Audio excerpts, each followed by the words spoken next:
Bon, de votre côté, Owen, la réglementation MiCA, les discussions se poursuivent dans les instances européennes pour fixer cette réglementation. Or, la Luc très active pour faire en sorte quand même de contrôler au maximum, surtout de réglementer et de réguler au maximum l'univers des cryptoactifs.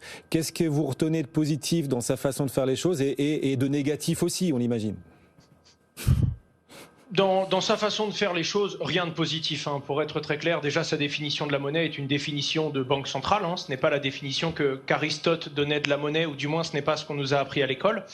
Par contre, il y a une chose qui est certaine, c'est que les crypto-monnaies se doivent d'être régulées.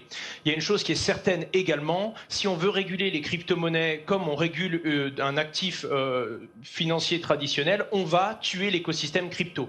Donc c'est une mauvaise approche, une approche qui ne nous permettrait pas de saisir le potentiel du marché de la crypto-monnaie.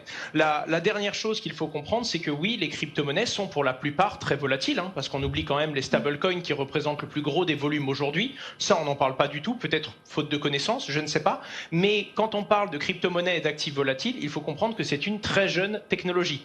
Les Pandora Papers, un scandale de la finance traditionnelle, c'était 13 000 milliards. Toutes les crypto-monnaies réunies aujourd'hui, c'est 1800 milliards. Si au tout début d'Internet, on avait pris les premiers sites Internet et on les avait considérés comme des actifs, on aurait sûrement dit ce sont des actifs très volatiles, il faut tout de suite les réguler. On aurait sûrement à ce moment-là raté la tendance d'Internet, raté la révolution d'Internet, simplement parce qu'on n'était pas capable de comprendre qu'une jeune technologie peut être très volatile. Malgré tout, il faut un cadre, encore faut-il qu'il soit adapté à cet écosystème.